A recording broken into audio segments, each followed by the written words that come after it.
This is the After Party, live with Kim McAllister. Pick a couch, grab a drink, and settle into the conversation.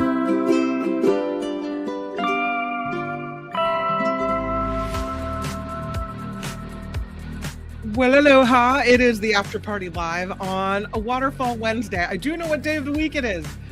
I know. I messed up there for a second. Got a little ahead of myself. I do. I'm really excited. I have two exciting things happening to me today. First of all, I have my giant vat of vanilla tea that Cliff at Coachella Valley Coffee sent, and I'm super excited. I was running out, so this is really good. And then my husband bought me roses. That's just a little sprig, but how nice was that? For no reason at all. I thought that was nice. It doesn't happen very often, so I'll take it when I can get it. Thank you for being here. Thank you for waiting. After the show, Tony gave me a little YouTube tutorial on something about creating playlists. So I was learning about that, and I think now I'll be better able to do it if called upon, which sometimes happens because Tony's was out a couple of days. So it's nice to know how to do things. Just ordered more Coachella French roast, says Harry Magnan. I'm glad you like it too, because I wouldn't tell you guys that it was great if I really didn't love it. And I have been on this no sugar. I won't drink any sugar. I'll eat it, but I won't drink it. Sugar drinks, and also Diet Coke were kicked out of my realm. And so I was always looking for something that didn't have sugar, but had a really good taste, better than just carbonated water or plain water. And I have found it with my vanilla tea. Janet was telling me that she doesn't like the taste of vanilla in certain things, which I totally get, but there are other teas that are amazing. They have the mango and the Moroccan mint, which I also like. My daughter loves the chai tea and the English breakfast, but I stand by vanilla. Vanilla tea is my favorite. I love, love, love it.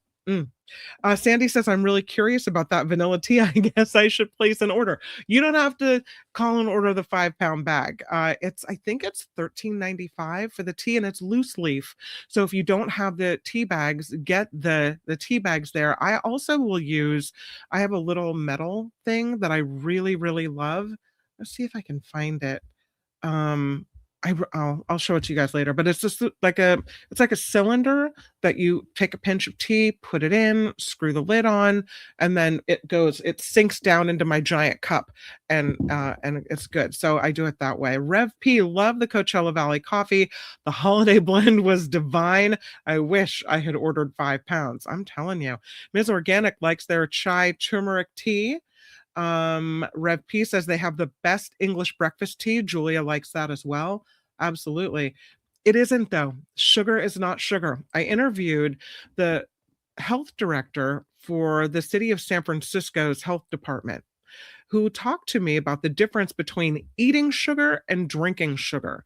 And he looked at sugary drinks and said, when you drink a sugary drink, it's completely different than eating. It's like mainlining sugar. The way your body metabolizes sugar that you've eaten is much different than the way you absorb sugar that you drink. So I get what you're trying to say, but completely different. And for health reasons, drinking sugar, much, much worse. So lovely to see you all again. Listening in, says Ricky. Hi, Ricky.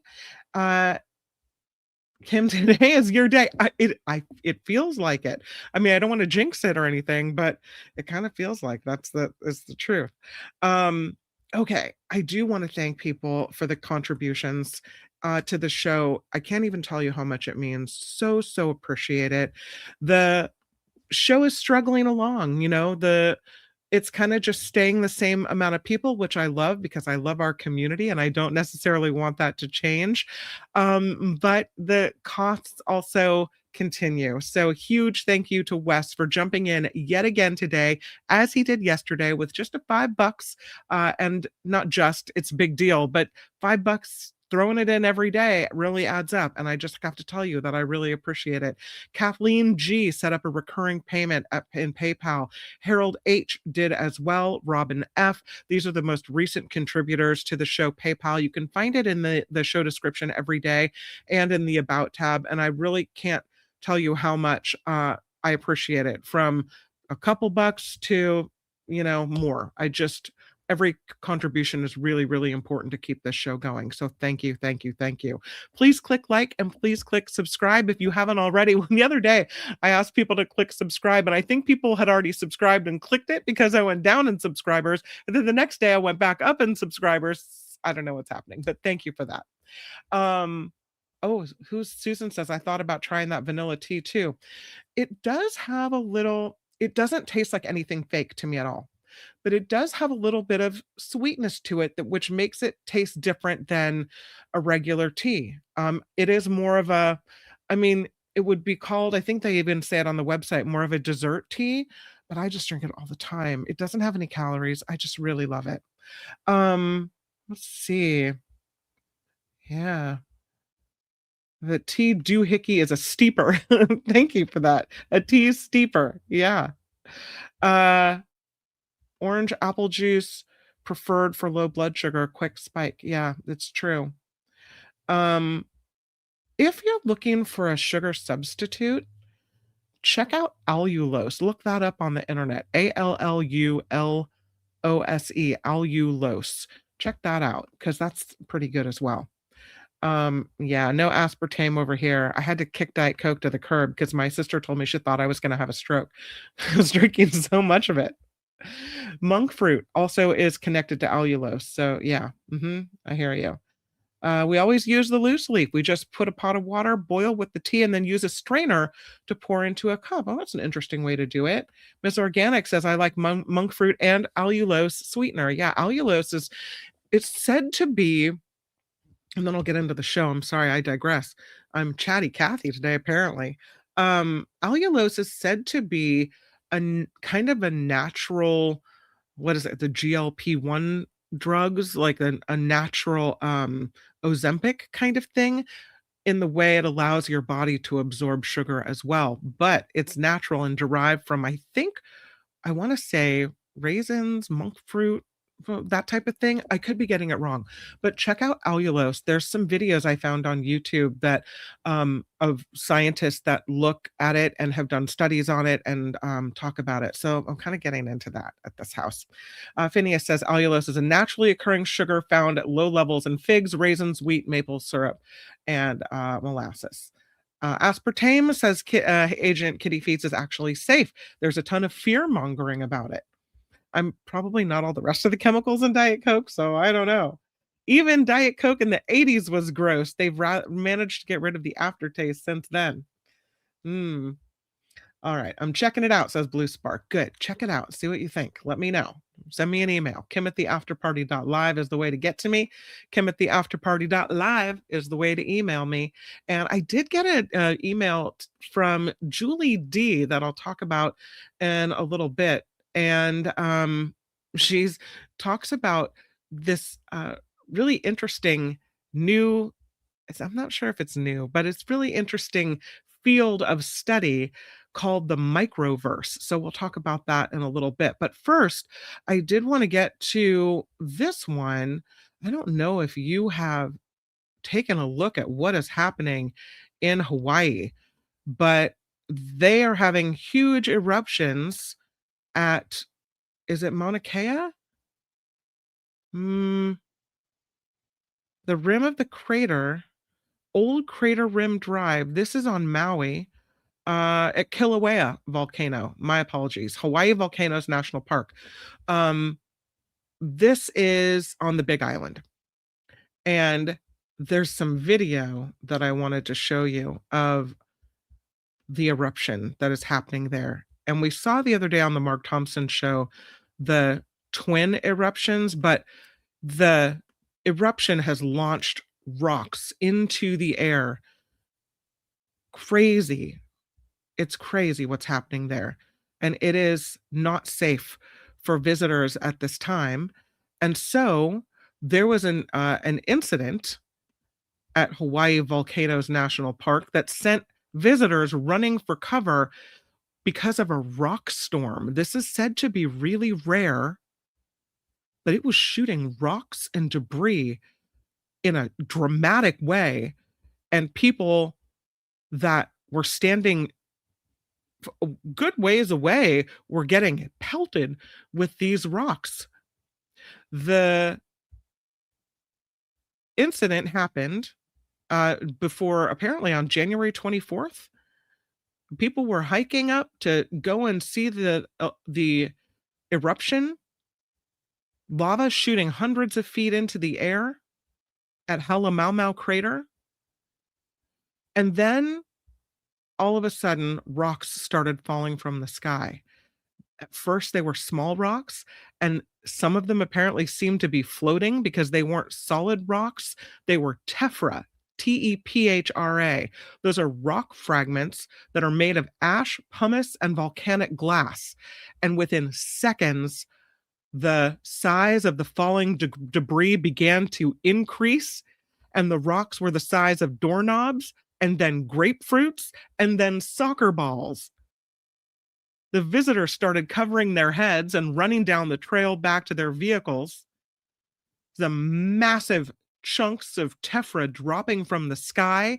One man had his skin punctured in several places and he was bloodied. Yeah.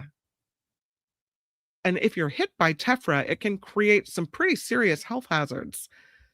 It's also not good to breathe this stuff in. There are long, thin strands of volcanic glass. In Hawaii, they call it Pele's hair, that have sharp ends and can behave like splinters. So that is why the National Park Service officials decided to close the summit and evacuate visitors. The first time they've had to close the summit since this eruption cycle began. But the park is huge, 354,000 acres, thousands of visitors there, all coming to look at the eruption of Kilauea. There are not as many staff members because of federal officials downsizing the national parks. They've lost 24% of the employees nationwide at the Park Service.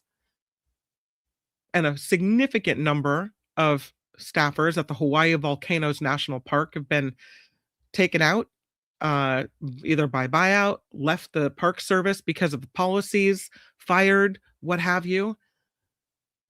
So, yeah, not a lot of staff members left to make sure everyone gets evacuated there. But they did close the park gates. They were turning people away. Pretty scary stuff. They're not used to it. Usually you stand far enough away, you can see the spectacular volcano eruptions, but you don't usually get pelted with rocks from Halemaumau crater. Wild. Yeah. How high is that geyser? A couple hundred feet in the air, I think. Wouldn't need to tell me to leave, says Tammy. I have a key leash that says Volcano House. No, when I was there, you could look down in the crater. You saw like some vents and some smoke coming up. Nothing like this, right? The hail, you say, says Nullifidian. No, the volcano god, says Teacher Lawyer, saying, get the F away, stupid Turons. Which, and thank you to SF Gate for the story, brings me to my next story. I have several Turon stories today that I think are of note. One of them involves a snow leopard that attacked a skier, but she wasn't just a skier. She was a skier trying to get a selfie, is what happened there. This happened in northern China. And this skier saw this snow leopard on the mountain in the snow and thought, I want to get a little closer to that snow leopard. No, that's a bad idea. That is not what you want to have happen. And so this skier was hospitalized Friday after what they say is a very rare snow leopard attack. It's not very often that people come so close to snow leopards. And it happened when the victim tried to take a picture with this giant snow leopard. The skier is in stable condition, and from multiple reports that I've read, the only reason that she lives is because she was wearing a ski helmet and the snow leopard couldn't puncture her skull. But it got her in the face, and there's a video of her walking away all bloodied. I'll show you the video. The attack, I don't feel like the attack is shown, but you can see her walking away, covering her face with the injury there. Now here it is. You can see the snow leopard there. 滑雪客倒在雪地当中，雪包站在游客四周。 We won't understand what they're saying, so I'll turn the volume down. But there she is, walking away. You can kind of see the top of her jacket is bloodied, and she's got her hands over her face, some serious injuries to the face. Thank goodness for the helmet there, or they say it could have been a lot worse. And there's the snow leopard. And here's the thing. The ski area knew that there was a snow leopard. It had been spotted, and so they put up warning signs. Snow leopards in the area. Everybody about watch your back, watch out, keep away from it, right? Until you get this lady who decides that she's going to take her picture with it. I'm sorry, but that's a snow leopard doing what snow leopards do, defending itself. One of the things I learned about snow leopards and looking at this story was that these are endangered creatures. There's not very many of them left in this area. So yeah, there it is. 3,920 of them left in the wild, if you saw the number on the screen.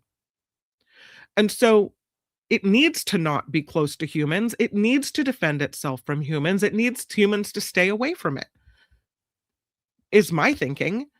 I really hope they don't go and try to euthanize a snow leopard because it attacked this lady. I really don't. Because that, to me, that's her fault.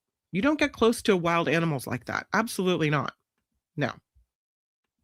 So what's the snow leopard supposed to do, right? And that brings us to the next Turon story. I mean, it's like an embarrassment of Turon riches, you could say. This one is out of Yellowstone National Park, where somebody got too close to an elk. Yeah. Unfortunately, it is elk mating season. It's called the rut, an elk rut.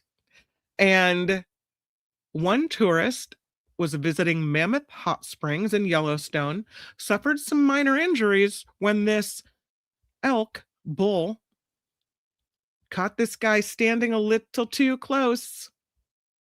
Yeah. And attacked. I don't know. I don't think this story was recent, but I hadn't seen it. So I will show it to you. And here is the video. I know you guys know it takes me a long time. I have a lot of video on this show too, so please be patient with me on this one. You'd think I'd get faster at showing it, but I don't know. I'm old now, and old people don't do technology. I don't feel old, but yet I am old. So here it is. Oh, I think did I show the wrong thing? I did. I showed the wrong thing. My apologies. See, I told you it was taking me a while. Hold on, I'll get it right. I'll get it right. Here's the story. Okay, this is it. I got it. And here it is. Yep. So you can see the elk bulls there. Very big. And they're rutting, so they're looking at each other, right? Can you see that okay? And you think everybody's far enough away until all of a sudden, no, this is when you start backing away. You don't want to get close. You don't want it to come right to you. Oh, and there goes the guy.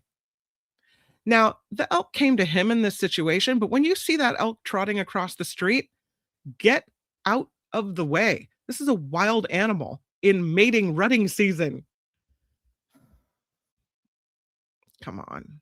No, thank you. Guy's okay. Minor injuries. It worked out okay, though, for some kids. I think they were maybe far enough away. I don't know. But there's a story about these boys that were playing soccer. And in doing so, they I thought I had that video. In doing so, they were kicking the ball around, and they kicked this ball up a hill. And when they did it, they realized there was a wild elk at the top of the hill. And the elk apparently liked to play soccer too. had a little soccer ball going on here. Okay, here's this video that I have for you. I thought this was kind of cute. Lucky nothing bad happened, but here's the video. Yeah, I'll turn off the music. So there they throw the soccer ball to the top of the hill, and this elk catches it, kind of is interested in what's going on with the ball, rolls it around a little bit, realizes he can kick it too, and then manages to kick and or nudge the ball so that it rolls back down the hill to the kids, which is kind of funny. And they throw it back up and keep playing with there it goes back down the hill. So the maker of the video said, looks like the kids are playing soccer with an elk, but really, I don't necessarily think they are, but they did throw it up there, and it looks like the elk was enjoying the time with the red soccer ball. So yeah, kind of strange.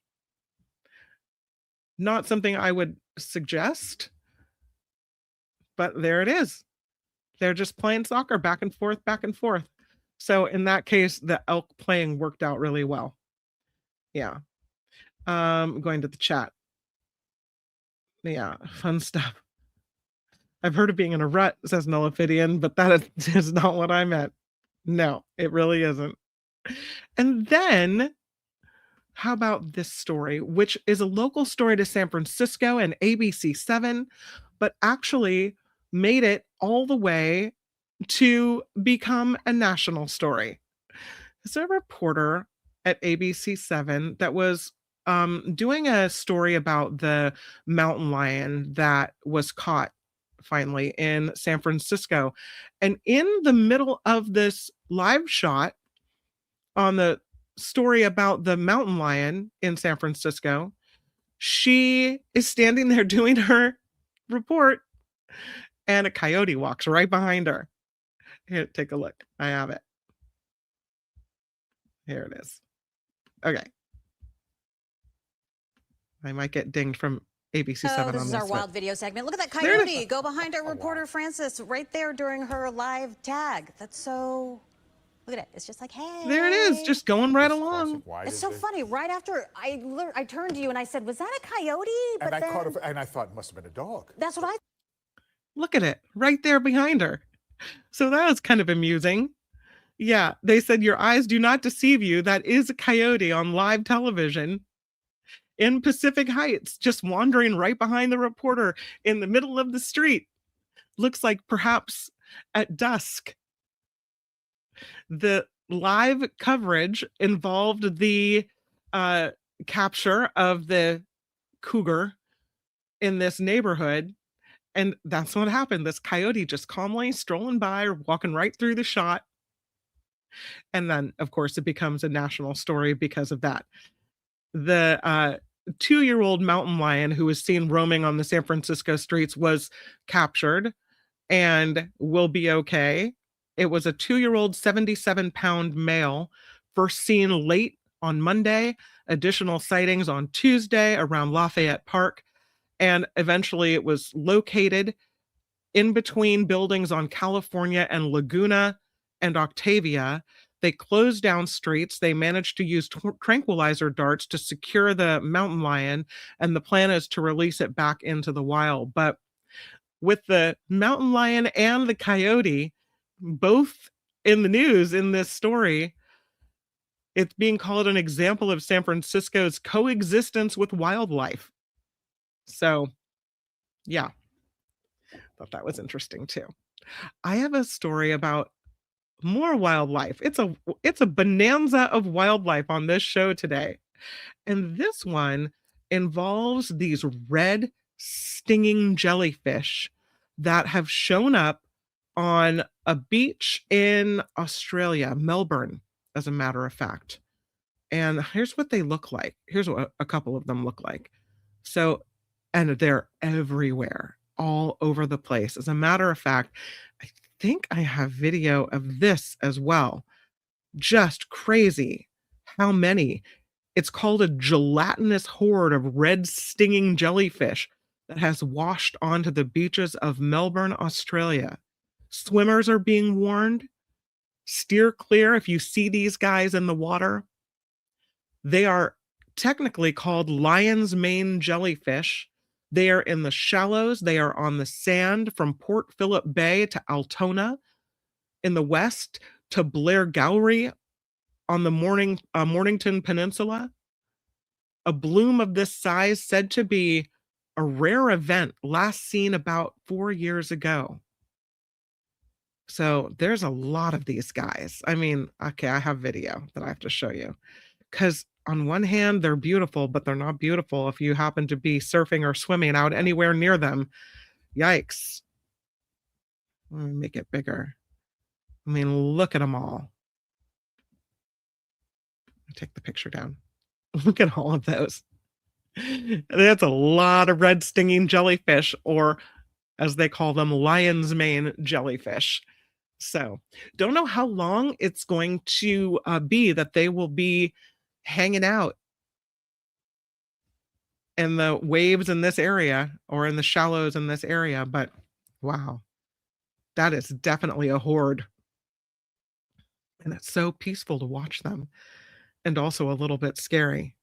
Look at how long the tentacles are. You call them tentacles? The strings on the end? The jellyfish hair?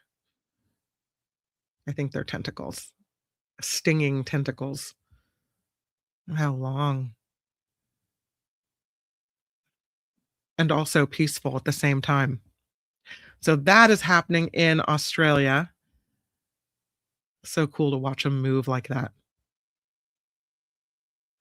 And as mentioned earlier, I got this message.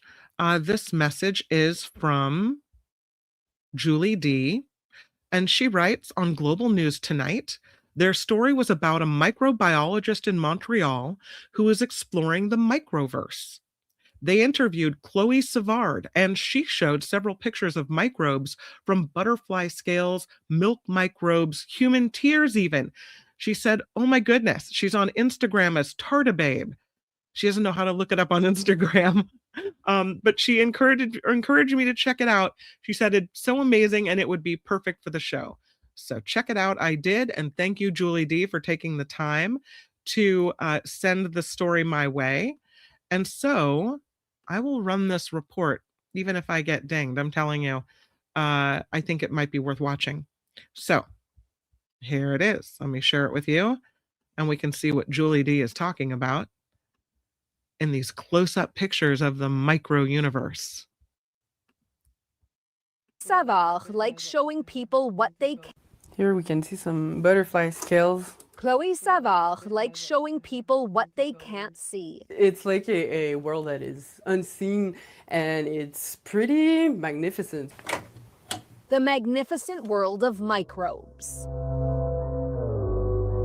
The creatures invisible to the naked eye that roam the planet. And look more extraterrestrial than Earth-like. From her tiny lab inside her Montreal apartment, she produces a kaleidoscope of images, taken from all sorts of samples, like the grainy inside of a pear. Hardened cell walls that really look like little gems. Or the trail of bubbles in fresh milk. Billions of microbes shifting and shimmying to a curated soundtrack. I'm hardly grossed out by anything. What started out as a pandemic-era hobby has become a full-time career with a massive online following. And videos that harken back to a children's classic. I want to take everyone for a ride in my own magical bus.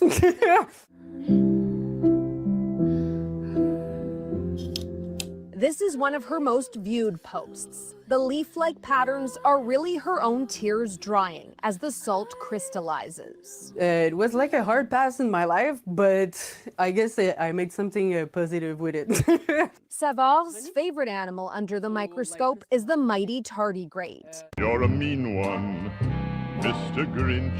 The inspiration for her Instagram handle, Tardy Babe. We find them a lot in moss. They're really, really resilient animal, and I I love to inspire myself from them to like keep going in life and find strength. Finding strength and wonder in the world's smallest places. Taria Isri, Global News, Montreal. And thank you to Julie D for letting us know about that story, and to Global News. I appreciate the reporting, and it's really interesting what things look like underneath the microscope. I'm fascinated by it all. It turns out that angry yelling or happy sounding voices affect the balance of dogs. They are extremely affected by, here's a picture of dogs. Jim will, it will remind us all of Jim out there walking all the dogs. Here it is. Your tone apparently does more than just startle your pet. It can knock your pet right off of balance. There's a new study done by a team at the University of Veterinary Medicine in Vienna, Austria, that measured changes in balance in 23 pet dogs.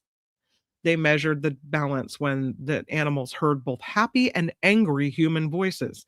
They put the dogs on a pressure sensing platform that picked up small movements from the dogs. So when the team tallied the individual changes of all 23 dogs, the responses, they say, varied. Happy voices were linked with destabilization for 57% of the dogs. Happy voices also linked to destabilization for 43% of the dogs tested. Angry human voices associated with the most severe destabilization in 30% of dogs.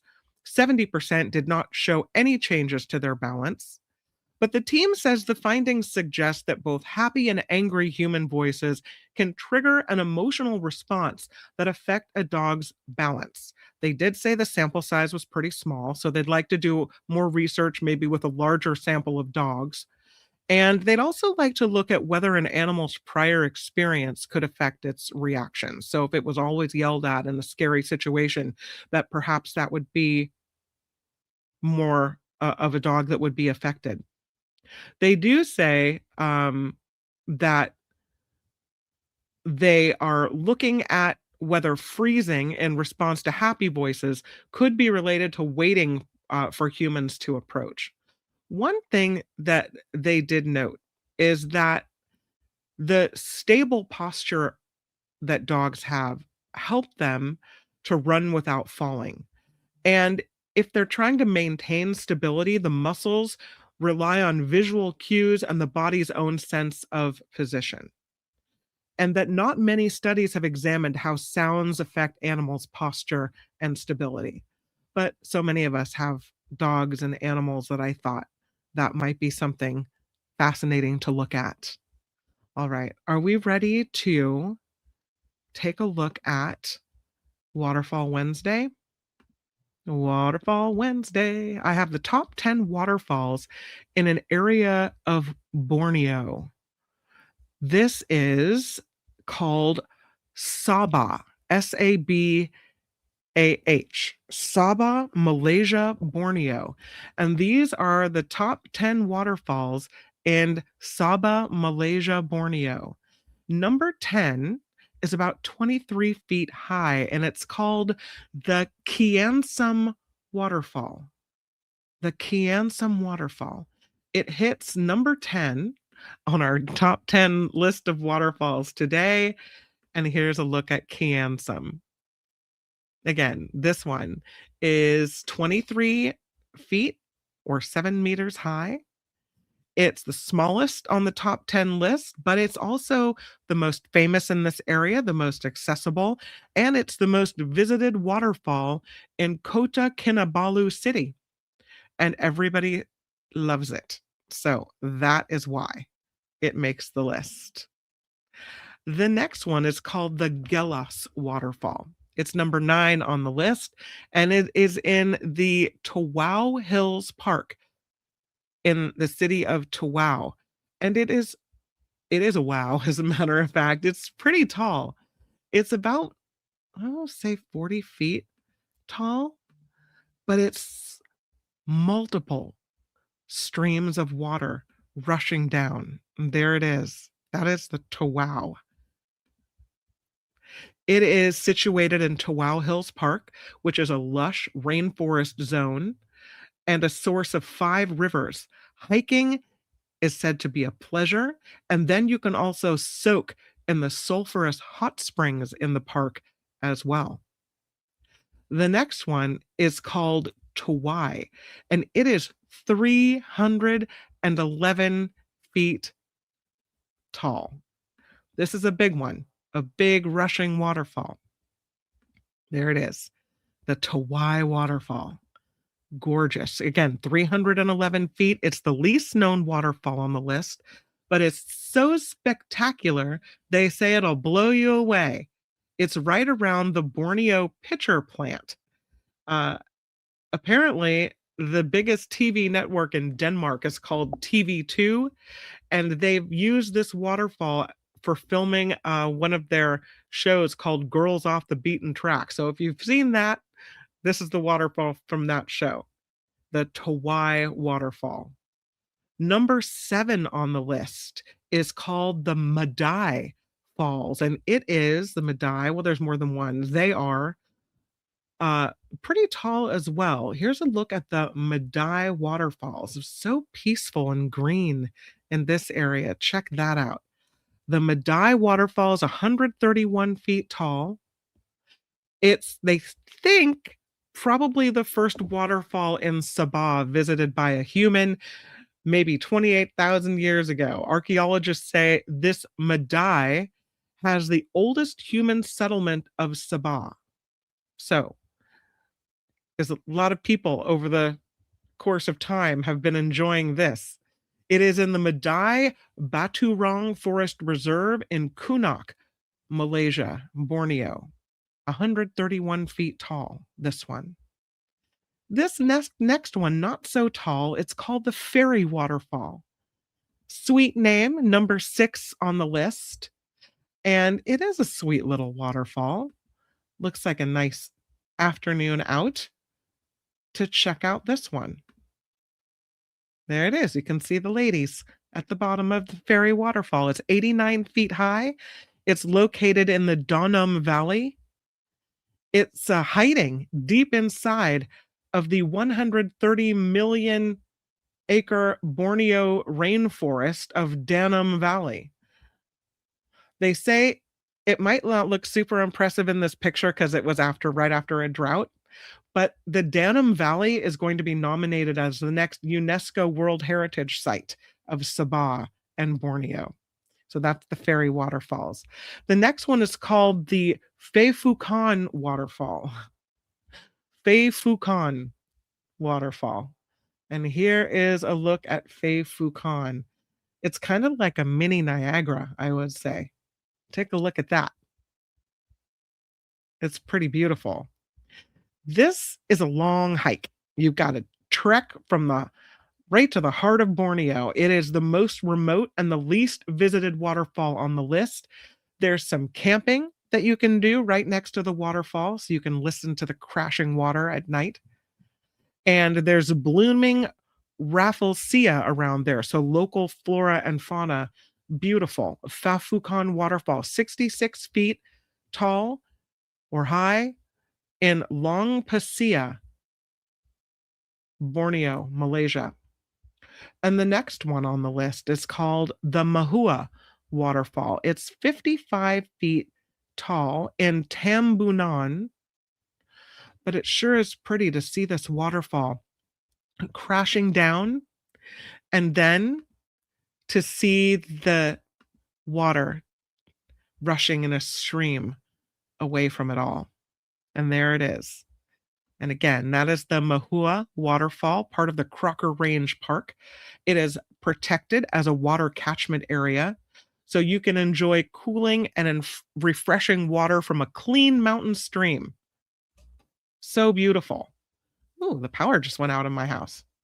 Lucky for me, teacher Lori taught me how to keep my internet going, so haha, can't get me today. I think it really must be my day after all. The next one is called the Imbak Falls. It is in the heart of Sabah in Tongod. This is a 98-foot tall waterfall. Oh, hello, printer. Again, it's called the Imbach waterfall. And here it is. Look at this rushing water here. Sorry, when the power goes out, apparently the printer resets itself. Look at the Imbach. You can see behind at the very back of the rushing water how the water comes down there. Really, really pretty. It's only 20 feet high, but it is, they say, the widest waterfall in Sabah. And the strong currents turn the waterfall pond into a jacuzzi bath area, as you can see. Number 2 on the list kind of reminds me of my friend Maureen Langan from KGO, but it's called the Langanon.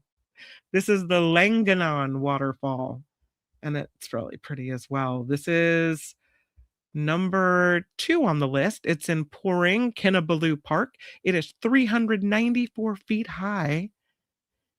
It is in the Poring Hot Springs, the most popular destination of Sabah, the first UNESCO World Heritage Site in Malaysia, 120 meters tall, or 394 feet tall. It is for visitors that are going to hike, because it's about 2.3 miles in a hike. Then you can soak yourself in the hot spring after a long walk in the jungle. But that is it, the Langanon waterfall. And number 1 on the list is the Maliao Falls at the Maliao Basin in Tawau. This one is 92 feet high, and it sure is impressive. No wonder they made it number 1 on the list. I think, is it the only one I didn't put a picture of? Yeah. Good job, Kim. Really nice. Nice work on that one.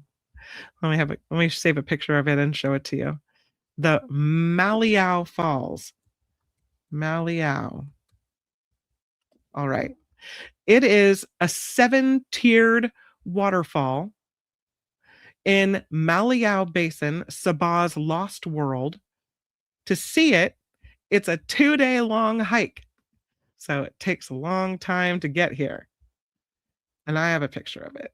Here's what you would see after you spent 2 days hiking through the jungle of Borneo.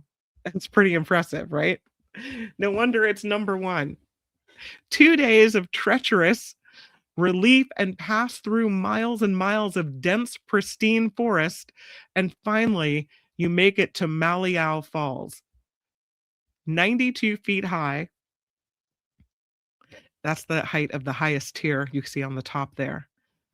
And I bet that's really loud. How beautiful is that? So those are, according to My Sabah, the top 10 waterfalls in this beautiful area in Sabah, Malaysia, Borneo. And that, my friends, is Waterfall Wednesday. Hopefully it took your mind off some things, made you feel a little bit relaxed. Yeah, it must be loud. So much water in that one. I don't know if there are cannibals in Borneo. That one doesn't look relaxing, says Yvonne. I think it would be, yeah, hanging with Langan. You remember. Absolutely. Maureen's awesome. I really, really love her a lot. Yeah, they're so tall.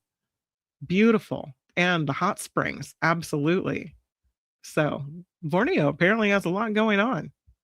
If you're willing to hike and trek. Yeah. That is Waterfall Wednesday. And I hate to end the show in a negative way, but we did talk yesterday about cremation, right? And I found another story about cremation. So I thought it would be interesting, because this is the oldest cremation site in, I want to say, in Africa. Here's a picture of what they found and where they found it. So archaeologists are saying this 9,500-year-old burial is the oldest known evidence of intentional cremation ever discovered in Africa. They found it in Malawi. They think it could be the world's earliest example of an in situ cremation pyre for an adult. That is according to a new study by archaeologists. So they found a large mound of ash containing burned bone fragments that they think belong to a woman from the Stone Age. They think it's the oldest known cremation pyre found in Africa, and they have done a study on it and published it in the journal Science Advances. And they said, according to Jessica Cerezo Roman, who's an anthropologist at the University of Oklahoma, that creation is very rare among ancient and modern hunter-gatherers, partially because pyres require a huge amount of labor, time, and fuel to transform a body into fragmented and calcined bone and ash. But they found these ashes here, the picture you're seeing, at Mount Hora in northern Malawi. There's another co-author of this study, Jessica Thompson, who's an anthropologist at Yale University. She said that hunter-gatherers camped, hunted, lit fires, and buried their dead within the rocky shelters at the base of this mountain. In the 50s, researchers first discovered this site known as Hora, located beneath a stone overhang right at the base of the mountain. The research in this case suggested that humans first inhabited Hora about 21,000 years ago and used the site to bury their dead between about 16 and 8,000 years ago, but most of those were complete skeletons that they found. So they were really surprised when recent excavations revealed a layer of ash as large as, they say, a queen-sized bed. The cremation burial contained the remains of one woman. There's something, they say, very unusual, either this person about her in life or in death. Whether something positive or negative, they don't know, but they said it makes the discovery that much more spectacular. They used radiocarbon dating to determine this cremation happened 9,500 years ago. Then they analyzed the burned bones using forensic and bioarchaeological techniques, and the evidence suggests the remains likely belong to this middle-aged woman, just under 5 feet tall, appears to have been very physically active before her death. The microscopic incisions on the arms and legs indicate some of her flesh may have been removed before or during cremation. The patterns of warping, cracks, and discoloration caused by fire damage show that her body was burned with some flesh still on it. So researchers think large amounts of wood and grass were gathered for the fire. They estimate it would have reached at least 1,000 degrees Fahrenheit. But her head was missing, which is interesting that they know that. And then one of the archaeologists said, that's what keeps me up at night. Where's her head? They don't know. They don't know. Because humans' dense skull bones usually preserve well in cremations, the researchers are thinking that woman's head was removed, maybe as part of a funerary ritual. Her bones were found in 2 clusters, suggesting that her body was moved during the cremation process. No evidence, they said, to suggest that there was any kind of violent act or cannibalism to these remains at all. Some of the bones, the missing bones from this woman, may have been deliberately removed, maybe taken as tokens for reburial elsewhere. But it's unique for its age. Being the world's oldest known evidence of cremation is a roughly 40,000-year-old burial found at Lake Mungo in Australia. But the earliest known, they say, in situ funeral pyre containing human remains is in Alaska, where a young child was buried about 11,500 years ago. Now, before this discovery, the earliest known evidence of burned human remains in Africa dated 7,500 years. So this one beats that by about, a couple thousand years at least, right? They're learning more, they say, about hunter-gatherer communities. So interesting that it is such an early date, and that they would have been transient as hunter-gatherers makes it more amazing. They clearly had advanced belief systems and a high level of social complexity, even at that early date. Fascinating. So I hate to end on cremation, but that's what we're doing. I should have saved Waterfalls for the very end. Susan Roberts with your $10. Thank you. Happy Wednesday to everyone. Enjoy your afternoon. After Kim's show, maybe a walk. Absolutely. A walk on a Wednesday afternoon. Perfect. You got to work off all that sweet106bakery.com at my house. Blue Spark with a $5 super sticker. Blue Spark, thank you so much. Again, message me. Let me know what you find out about allulose, because my husband has been cooking with it more and more, and I think it's a good substitute. Debbie with $5. Missed most of your show today. Better late than never. Absolutely. Welcome at any time. I'm sure it was great. I don't know. It was pretty chatty at the very beginning. I usually like to launch right into things, but I don't know what you missed. If you missed much, thank you, Debbie, for the 5. Thank you, Blue Spark, for the 5. Thank you, Susan, for the 10. You guys are awesome. And huge mahalo to everyone who contributes via PayPal as well. Really appreciate the support for the show. Really, really nice to have you guys come here every day and hang out and chat. You are very, very appreciated. Again, that's Wes, Kathleen G, Harold H, Robin F, the most recent contributors to this show's PayPal. All right, I will see you tomorrow, which is Thursday. I do know. And we'll talk to the guys behind Zellman's Minty Mouth. So it'll be cool to meet them. Also, David Katz, our former federal prosecutor and now defense attorney, will be on the show. And then, of course, tomorrow here is Trivia Thursday, and then it's the Nikki Maduro show at 5 p.m. tomorrow. If you haven't set your alarm for it, you probably will miss it. So the Nikki Maduro show, 5 p.m. Pacific, on not today, tomorrow on Thursdays, and I will see you on all 3. It's a big Thursday. Woohoo! All right.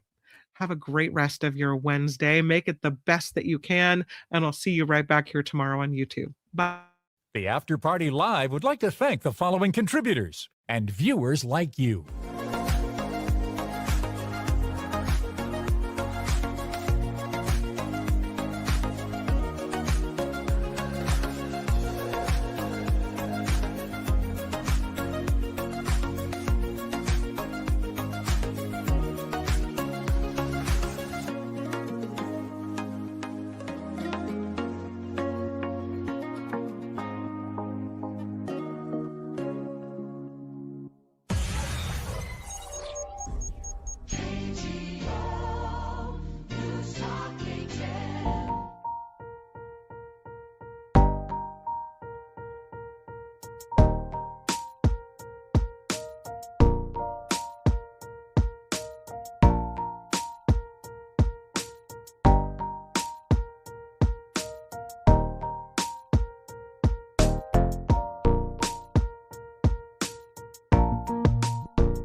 That's a great question. Maybe DNA? Maybe something that gave it away in the hips? I don't know.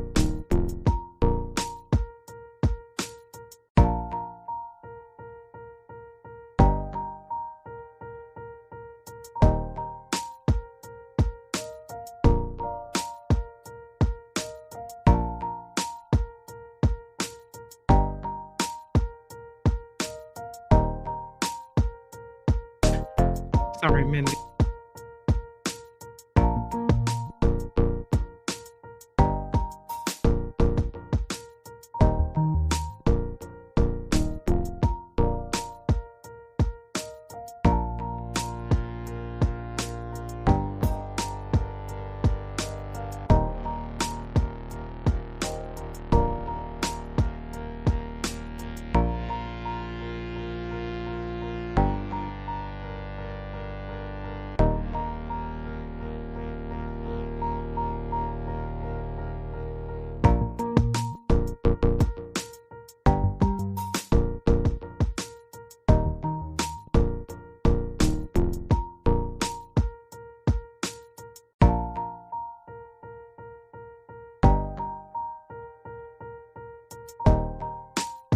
Nikki tomorrow.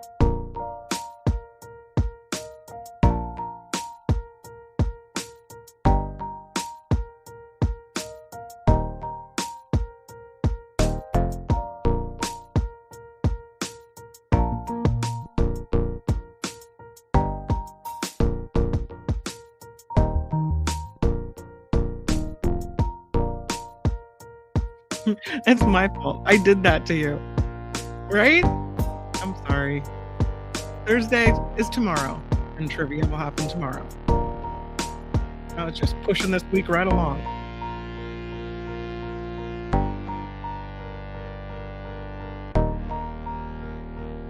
I know. I'm so happy. Thank you.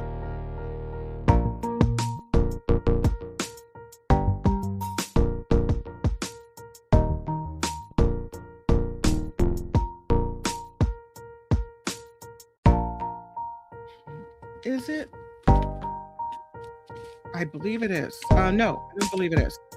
Black tea, vanilla bean pieces. Doesn't say on the package. I don't think it is. They do have caffeine-free tea though, but check out the website. And also there's a way to email Cliff. You can ask for that, but I'll find out. I don't think it's caffeine-free. Which is why it makes my mood better, maybe? I don't know.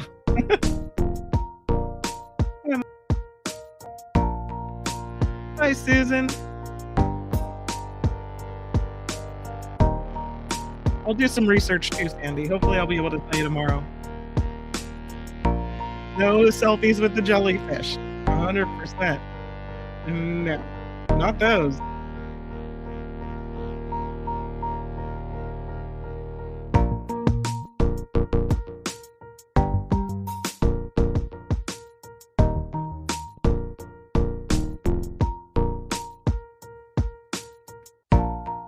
I'm not sure. I'll ask her, Sandy. Wondering about Auntie Tabby's hot sauce.